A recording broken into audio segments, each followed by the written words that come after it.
Hi అండి, welcome back to one more mini vlog. ముందు పెట్టిన వీడియోలో మీకు చెప్పాను కదా, మా వారికి ముక్క లేకపోతే ముద్ద దిగదని. పొద్దునైతే ఎగ్ అయిపోయింది, మళ్ళీ చికెన్ అయితే తెచ్చుకున్నారు. ఇక తెచ్చుకున్నాక వండి పెట్టకుండా ఉంటామా? మీలో ఎంతమంది చికెన్తో పాటు ఇలాంటి గుడ్లు తెచ్చుకుంటారో కామెంట్ చేయండి.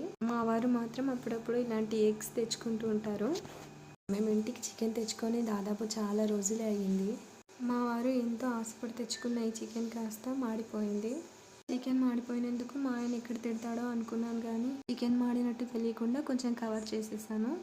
ఒక గండం నుంచి తప్పుకున్నాను దేవుడా అంటే మరొక గండం మొదలయ్యింది. చికెన్ అయితే ఉడికిపోయింది. ఉడికినాక ఇక అందరం కూర్చొని తినడం మొదలు పెట్టేశాము. మొదట తిన్నప్పుడైతే ఏమీ అనలేదు. లాస్ట్లో తినేటప్పుడు ఒక మాట అన్నారు, ఉప్పు కారం లేకుండా అసలు ఏం కూర చేసావేమో, అంతా చప్పచప్పగా అయిపోయింది కూర అని తిట్టేశారు. దాంతో నేను ఉప్పు కారం ఎప్పుడు వేసే విధంగానే వేశాను, అది ఎందుకు అలా అయిందో నాకు కూడా తెలియదు అని కవర్ చేసేసాను. ఇంతకీ మీరు చికెన్ తింటున్నారా లేదా కామెంట్స్ చేయండి. Bye bye.